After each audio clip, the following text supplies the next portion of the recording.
नमस्कार। आज हम देखने वाले हैं सी-टेट का प्रैक्टिस सेट नंबर 4।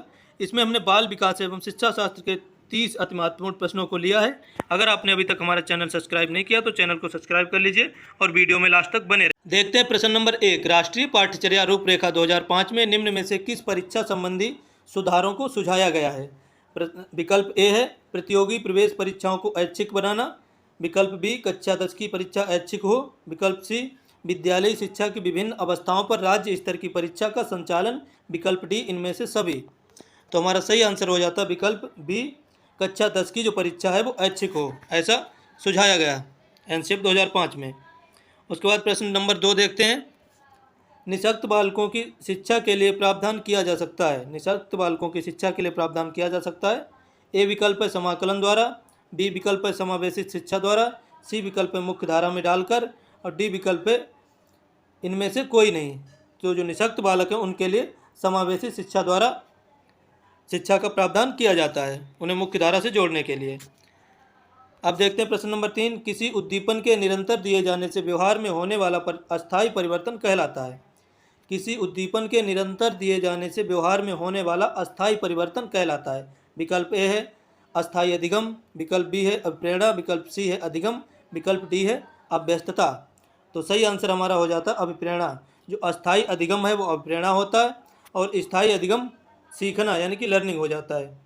तो विकल्प बी सही होता है तीसरे का। प्रश्न नंबर 4। सीखने के प्रयास और भूल सिद्धांत का प्रतिपादन किसने किया? तो सीखने के प्रयास और भूल सिद्धांत का प्रतिपादन किया है ए विकल्प पावलोव, बी विकल्प कोहलर, सी विकल्प स्किनर और डी विकल्प थॉर्नडाइक। तो हमारा सही आंसर होता है जो भूल और प्रयास का सिद्धांत दिया थॉर्नडाइक ने। थॉर्नडाइक ने सीखने के 2 प्रकार के सिद्धांत दिए, जिनमें पहले प्रकार के मुख्य सिद्धांत जो 3 हैं, अभ्यास का सिद्धांत, तत्परता का सिद्धांत और प्रभाव का सिद्धांत, और 5 गौड़ सिद्धांत दिए हैं। प्रश्न नंबर 5। बुद्ध के द्विखंड सिद्धांत का प्रतिपादन किसने किया? बुद्ध का जो द्विखंड सिद्धांत है उसका प्रतिपादन किसने किया? ए विकल्प है थर्स्टन, बी विकल्प है गैने, सी विकल्प है स्पीयरमैन और डी विकल्प है गिलफोर्ड। तो जो बुद्ध का द्विखंड सिद्धांत का प्रतिपादन किया है स्पीयरमैन ने। हमारा सही आंसर हो जाता है स्पीयरमैन। इन्होंने इसमें जी कारक और एस कारक बताया है। जी से जनरल, एस से स्पेशल। आगे देखते हैं। श्रवण बाधित बच्चों को पढ़ाने के लिए क्या प्रयुक्त की जाती है? श्रवण बाधित बच्चों को पढ़ाने के लिए क्या प्रयुक्त की जाती है? ए विकल्प यंत्र, बी विकल्प ब्रेल लिपि, सी विकल्प सांकेतिक भाषा और डी विकल्प उपरोक्त सभी। जब श्रवण बाधित की बात आती है तो कान की बात होती है। कान से सुनाई नहीं देता, जिसको सुनाई नहीं देगा तो उसके लिए प्रयोग की जाएगी सांकेतिक भाषा। सांकेतिक भाषा विकल्प सी सही होता है। प्रश्न नंबर 7। किस अभिक्षमता को AST के नाम से जाना जाता है? किस अभिक्षमता को AST के नाम से जाना जाता है?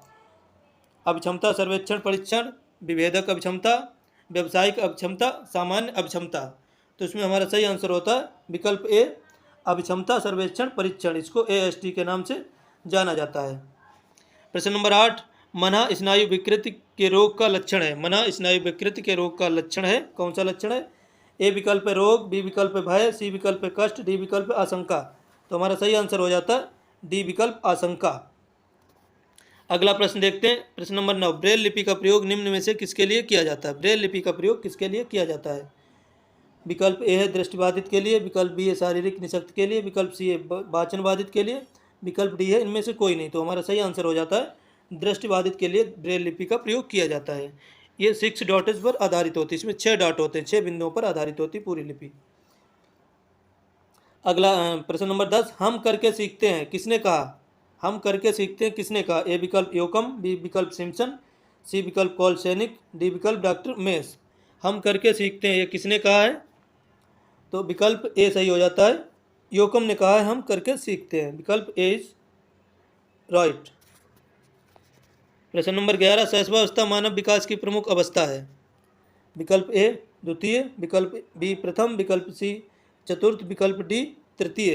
जो शैशवावस्था मानव विकास की कौन सी अवस्था है? तो शैशवावस्था मानव विकास की प्रथम अवस्था हो जाती है। शैशवावस्था, फिर बाल्यावस्था, फिर किशोरावस्था, प्रौढ़ावस्था, फिर वृद्धावस्था, ये अवस्थाएं होती हैं। प्रश्न नंबर 12। एक प्रभावी शिक्षक के लिए आवश्यक है कि ए विकल्प वह संप्रेषण में निपुण हो, बी विकल्प वह उच्च जाति से संबंधित हो, सी विकल्प वह कठोर हो, डी विकल्प उसका उच्च सामाजिक आर्थिक स्तर हो। तो हमारा सही आंसर हो जाता है प्रभावी शिक्षक के लिए आवश्यक है कि वे संप्रेषण में कौशल में निपुण हो। अब देखते हैं प्रश्न नंबर 13। भाषा शिक्षण की प्रथम कक्षा किसे माना जाता है? विकल्प ए है प्ले वे विद्यालय, विकल्प बी है घर को, विकल्प सी है पूर्व प्राथमिक कक्षा को, विकल्प डी ये सभी।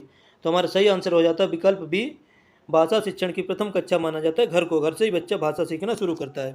प्रश्न नंबर 14। अवप्रेरणा की व्याख्या जन्मजात मूल प्रवृत्तियों के आधार पर की जा सकती है। ये कथन किसका है? अवप्रेरणा की व्याख्या जन्मजात एवं मूल प्रवृत्तियों के आधार पर की जा सकती है। तो कथन किसका है? ए विकल्प कोटलेबिन, बी विकल्प मैकडूगल, सी विकल्प स्किनर, डी विकल्प फ्राइड। तो राइट आंसर हमारा हो जाता है विकल्प बी मैकडूगल। एक कथन मैकडूगल का है कि अवप्रेरणा की व्याख्या जन्मजात मूल प्रवृत्तियों के आधार पर की जा सकती है। 14 का हमारा सही आंसर है बी। अब देखते हैं प्रश्न नंबर 15। उपनयन संस्कार किस शिक्षा काल में किया जाता था? ए विकल्प मुस्लिम काल, बी विकल्प वैदिक काल, सी विकल्प बौद्ध काल और डी विकल्प इनमें से कोई नहीं। तो हमारा सही आंसर होता है जो उपनयन संस्कार हुआ करता था वो वैदिक काल में होता था। जब बच्चा गुरु के समीप जाता था, विद्या आरंभ उसका शुरू होता था, तब उपनयन संस्कार होता था। अब जब उसकी विद्या शिक्षा पूरी हो जाती थी तब समापवर्तन संस्कार होता था। प्रश्न नंबर 16। बुद्धि लब्धि मापन के जन्मदाता हैं। प्रश्न नंबर 16 बुद्धि लब्धि मापन के जन्मदाता कौन है? तो प्रश्न नंबर ए है विनय, ऑप्शन नंबर ए है विनय, ऑप्शन बी है टर्मन, ऑप्शन सी है स्टर्न, ऑप्शन डी है इनमें से कोई नहीं। तो हमारा राइट आंसर हो जाता है विकल्प ए, बुद्धि लब्धि मापन के जन्मदाता है विनय। प्रश्न नंबर 17। बालक में क्रियाओं को नियमित करने तथा रुचि उत्पन्न करने के लिए कौन सा कारक उत्तरदायी है? तो बालक में क्रियाओं को नियमित करने तथा रुचि उत्पन्न करने के लिए कारक उत्तरदायी होता है। ए विकल्प ज्ञान, बी विकल्प प्रेरणा, सी विकल्प है समझ, डी विकल्प है स्व अध्ययन। तो हमारा सही आंसर हो जाता है विकल्प बी, प्रेरणा उत्तरदायी होती है बच्चों में क्रियाओं को नियमित करने तथा रुचि उत्पन्न करने के लिए। सीखने की खेल विधि उपयोगी है। सीखने की खेल विधि उपयोगी है। विकल्प ए है युवावस्था हेतु, विकल्प बी है बाल्यावस्था, विकल्प सी है परिपक्वतावस्था, विकल्प डी है पूर्व बाल्यावस्था। तो खेल विधि किस अवस्था में उपयोगी है? तो इसका हमारा सही आंसर हो जाता है विकल्प बी, बाल्यावस्था में खेल विधि उपयोगी। Right answer is B. प्रश्न नंबर 19। बालक का विकास परिणाम है। विकल्प ए वातावरण का, विकल्प बी वंशानुक्रम का, विकल्प सी आर्थिक कारकों का, विकल्प डी वंशानुक्रम तथा वातावरण की अंतः प्रक्रिया का। तो हमारा सही आंसर हो जाता है विकल्प डी, वातावरण और वंशानुक्रम की अंतः प्रक्रिया का परिणाम है बाल विकास। प्रश्न नंबर 20। मूल्यांकन का उद्देश्य है। मूल्यांकन का क्या उद्देश्य है? विकल्प ए बच्चा क्या सीखा है जानना, विकल्प बी बच्चे के सीखने में आई कठिनाइयों को जानना, विकल्प सी बच्चों को उत्तीर्ण अनुत्तीर्ण घोषित करना, विकल्प डी उपरोक्त सभी। तो इसमें हमारा सही आंसर हो जाता है विकल्प डी, उपरोक्त सभी। मूल्यांकन का ये सभी उद्देश्य होते हैं। बच्चा क्या सीखा ये जानना भी होता है, बच्चे के सीखने में आई कठिनाइयों को भी जानना होता है, बच्चे को उत्तीर्ण अनुत्तीर्ण भी घोषित करना होता है। तो मूल्यांकन के सभी उद्देश्य हैं। प्रश्न नंबर 21। सीखने का वह मॉडल जो बच्चों को सृजनात्मकता की ओर प्रेरित करता है। सीखने का वह मॉडल जो बच्चों को सृजनात्मकता को उत्प्रेरित करता है या प्रेरित करता है, कौन सा मॉडल है? ए विकल्प रचनावादी मॉडल, बी विकल्प बैंकिंग मॉडल, सी विकल्प प्रोग्रामिंग मॉडल, डी विकल्प इनमें से कोई नहीं। तो इस 21 का हमारा सही आंसर हो जाता है विकल्प ए, जो रचनावादी मॉडल है बच्चों को सीखने के लिए सृजनात्मकता के लिए प्रेरित करता है। लॉरेंस कोलबर्ग विकास के क्षेत्र में शोध के लिए जाने जाते हैं। किस शोध के लिए जाने जाते हैं? तो विकल्प ए है नैतिक, विकल्प बी संज्ञानात्मक, विकल्प डी सी गामक, विकल्प डी शारीरिक। जो लॉरेंस कोलबर्ग हैं वो किस खोज के लिए जाने जाते हैं? तो 22 का हमारा सही हो जाता है विकल्प ए। अगर कोलबर्ग की बात आए तो नैतिक विकास की बात हम करते हैं, नैतिक। प्रश्न नंबर 23। यदि आपकी कक्षा का बच्चा सी को डी तथा डी को सी पढ़े तो वह कौन से रोग से पीड़ित है? बच्चा जो है सी को डी और डी को सी पढ़े तो कौन से रोग से पीड़ित है? पढ़ने की बात आई तो पठन विकार की हम बात करेंगे यहाँ पे। और पठन विकार किससे संबंधित होता है? विकल्प ए डिसलेक्सिया, विकल्प बी मलेरिया, विकल्प सी टाइफाइड, विकल्प डी फाइलेरिया। तो हमारा सही आंसर हो जाता है डिसलेक्सिया, जिसको पठन विकार कहा जाता है। प्रश्न नंबर 24। तनाव और क्रोध की अवस्था है। तनाव और क्रोध की अवस्था, विकल्प ए बाल्यावस्था, विकल्प बी शैशवावस्था, विकल्प सी वृद्धावस्था, विकल्प डी किशोरावस्था। तनाव और क्रोध की अवस्था है, कौन सी अवस्था है? तो हमारा सही आंसर हो जाता है किशोरावस्था। स्टेनले हॉल ने किशोरावस्था को तनाव तूफान की अवस्था कहा है। अगला प्रश्न देखते हैं, प्रश्न नंबर 25। विकास में वृद्धि से तात्पर्य है। विकास में वृद्धि से क्या तात्पर्य है? विकल्प ए संवेग में वृद्धि, विकल्प बी ज्ञान में वृद्धि, विकल्प सी आकार सोच समझ कौशलों में वृद्धि, विकल्प डी वजन में वृद्धि। तो 25 का हमारा सही आंसर हो जाता है विकल्प सी। विकास में वृद्धि से तात्पर्य आकार सोच समझ और कौशलों में वृद्धि। प्रश्न नंबर 26। गर्भधारण से शिशु के जन्म तक की अवधि को कहते हैं। गर्भधारण से शिशु के जन्म तक की अवधि को कहते हैं, क्या कहते हैं? ए विकल्प शैशवावस्था, बी विकल्प किशोरावस्था, सी विकल्प वयस्कावस्था और डी विकल्प प्रसव पूर्व काल। तो हमारा सही आंसर हो जाता है विकल्प डी, प्रसव पूर्व काल कहते हैं गर्भधारण से शिशु के जन्म तक की अवस्था को। 27 नंबर प्रश्न, आईपीसी का पूर्ण अर्थ है। आईपीसी का पूर्ण अर्थ क्या है? विकल्प ए भारतीय दंड संहिता, विकल्प बी भारतीय डाक संहिता, विकल्प सी भारतीय जन अदालत और विकल्प डी इनमें से कोई नहीं। तो हमारा सही आंसर हो जाता है विकल्प ए, आईपीसी मतलब इंडियन पीनल कोड, भारतीय दंड संहिता। प्रश्न नंबर 28। बुद्धि का एकल घटक या एकल अव्यय सिद्धांत किसने दिया?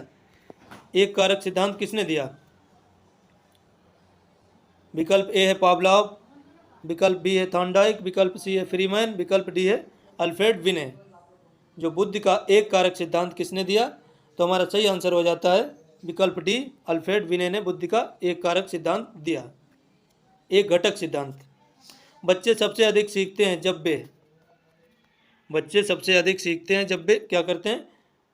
स्वयं पढ़ने और लिखने का प्रयास करते हैं, बी ज्ञानी शिक्षक को सुनने में सक्षम हो, सी किसी वयस्क द्वारा समर्थित छोटे छोटे समूह में सीखते हैं, डी अपने साथियों और सहपाठियों के द्वारा पढ़ाए जाते हैं।